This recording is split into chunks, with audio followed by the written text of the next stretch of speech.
Dear I welcome you on this YouTube channel current India and world. मैं राजीव नयन और आज मैं आप लोगों के लिए फिर से नया करंट अफेयर लाया हूं, जो कि आपको है contact intensive sectors get RS 15,000 crore liquidity window. चलिए इस टॉपिक के बारे में डिस्कस करते हैं हम लोग। वीडियो को हो सके तो अपने दोस्तों के साथ शेयर करें और लाइक भी करें वीडियो को। चलिए शुरू करते हैं। आज का क्वेश्चन आप लोगों के लिए लाया हूँ, जो कि वीडियो के अंत में हम लोग इसको डिस्कस करेंगे। Recently held RBI Monetary Policy Committee meeting, which of the following decisions has been taken to mitigate the adverse impact of the second wave of the pandemic? Option A is for contact intensive sectors, a separate liquidity window of 15,000 crore is being opened till March 31st, 2022 with tenure of up to 3 years at the repo rate.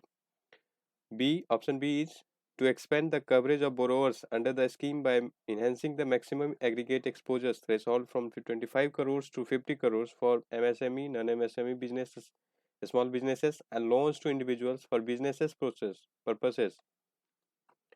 It has been decided to extend a special liquidity facility of Rs 16,000 crore to SIDBI for on lending या refinancing through novel models and structures. Option D is all is correct. चलिए और इसका answer आप लोगों के बाद आप लोग बाद में खुद आंसर दे दीजिएगा। चलिए शुरू करते हैं।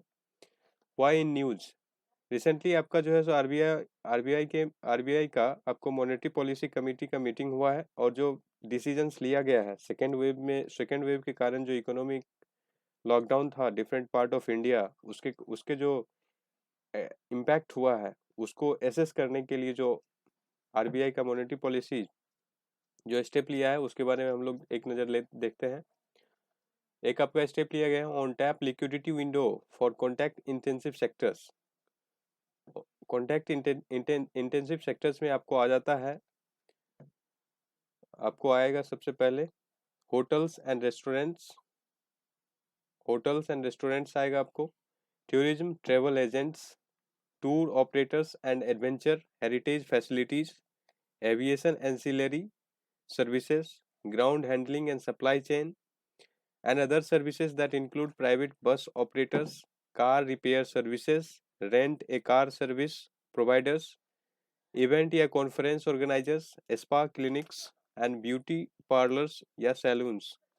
ये भी आपका जो है उसका पार्ट है।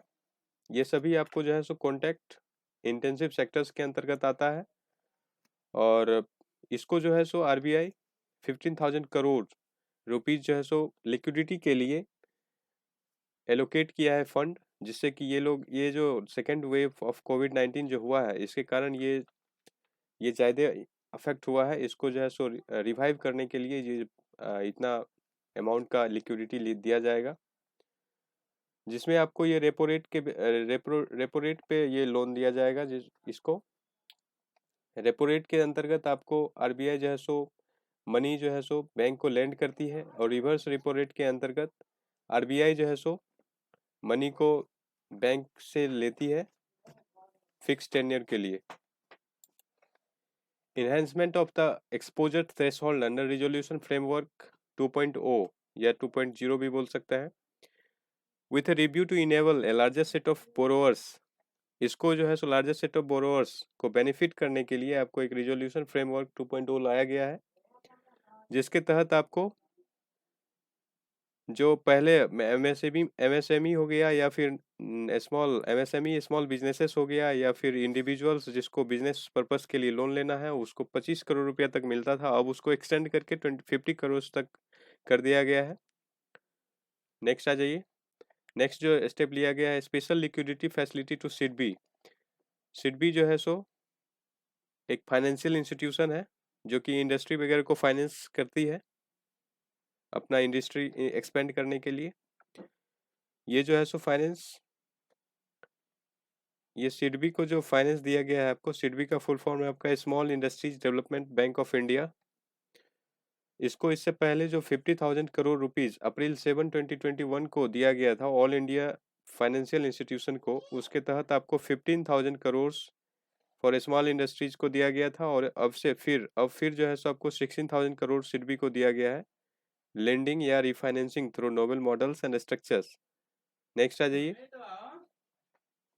Placement of margins for government securities transaction on behalf of FPI, foreign portfolio investment. Reserve bank of India जो है सो बहुत सारा मेजर ले रहा है, जो कि आपको इनकरेज करता है, इनकरेज करने के लिए investment of bye foreign portfolio investment in the Indian डेब्ट मार्केट। इंडियन डेब्ट मार्केट में फॉरेन पोर्टफोलियो इन्वेस्टर्स को अट्रैक्ट करने के लिए सरकार जो है सो बहुत सारा खास करके रिजर्व बैंक ऑफ इंडिया बहुत सारा पॉलिसी ला रहा है, जिससे कि ये आपको बढ़े।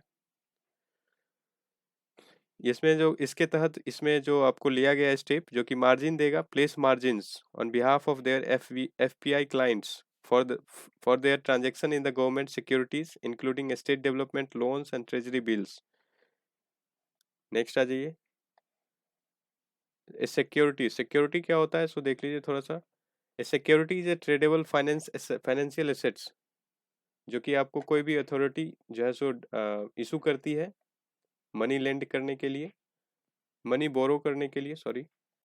और ये जो है सो डिफिनीशन इसका वैरी करता है ज्यूरिडिक्शन, यानी सरकार या कोई भी अथॉरिटी के बेसिस पे अपना अपना वो ज्यूरिडिक्शन आपका वैरी करता है वो। Example of federal issued securities में आपको आ जाएगा treasury bills, treasury notes, treasury bonds, saving bonds, इस तरह से हैं। नेक्स्ट आइए, the reserve bank of India on Friday decided to keep, और एक स्टेप लिया गया जिसमें आपको रेपो रेट जो है सो reserve bank of India unchange रखा है, 6th कंजिक्यूटिव टाइम ऐसा किया गया है, लेकिन आपका एक्सपेक्टेड इकोनॉमिक ग्रोथ जो था वो लोअर कर दिया गया है। पहले जो है सो पहले उसका प्रोजेक्शन 10.5% था, अब उसको घटा करके 9.5% करेंट फिजिकल ईयर के लिए रखा है जीडीपी ग्रोथ। रेपो रेट अभी जो है प्रेजेंटली आपका 4% है, रिवर्स रेपो रेट एट आपका 3.35% है। नेक्स्ट आ जाइए, about the RBI, reserve bank of India के बारे में थोड़ा सा जानते हैं हम लोग। रिजर्व बैंक ऑफ इंडिया आपको central bank and regulatory body है, जो कि आपको ministry of finance government of India के अंतर्गत आता है। मिनिस्ट्री ऑफ फाइनेंस आपको अभी फाइनेंस मिनिस्टर अभी आपको श्रीमती निर्मला सीतारमन है। आइए नेक्स्ट देखते हैं इसका रिजर्व बैंक ऑफ इंडिया का आपको उसका मेन रिस्पॉन्सिबिलिटी है issue and supply of Indian rupees, और जो है regulation of Indian banking system करता है, और ये कंट्री का मेन पेमेंट सिस्टम है। नेक्स्ट आ जाइए, about the monetary policy committee. Monetary policy committee आपको सबसे पहले 2016 में लाया गया। इसका मेन ऑब्जेक्टिव था आपको to stabilise the business cycle, to provide reasonable price stability, to provide faster economic growth, exchange rate stability. ये सभी आपका ऑब्जेक्टिव था मॉनेटरी पॉलिसी लाने का। ये मॉनेटरी पॉलिसी आपको reserve bank of India act 1934 को मॉडिफाई करके लाया गया है। सबसे पहले आपको reserve bank monetary policy committee का सुझाव जो है आपको उर्जित पटेल, जो कि reserve bank of India RBI का आपको जो है सो गवर्नर रह चुके हैं, और वे जो है सो सबसे पहले ये सुझाव दिए थे। जबकि फिर बाद में आपको गवर्नमेंट जो है 7 मेंबर कमेटी का फॉर्मेशन किए हैं 27 जून 2016 को। मॉनेटरी पॉलिसी का आपको चेयरपर्सन होते हैं governor of the reserve bank of India Shri Shaktikanta Das, अभी जो है सो प्रेजेंटली चेयरपर्सन है। चलिए हम लोग अपने क्वेश्चन पे आते हैं।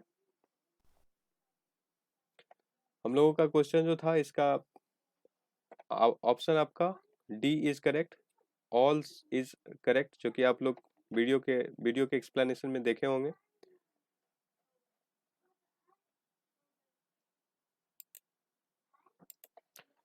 Thanks for watching. वीडियो को जितना हो सके लाइक करें, अपने दोस्तों के साथ शेयर करें। Thank you once again. जय हिंद, जय भारत।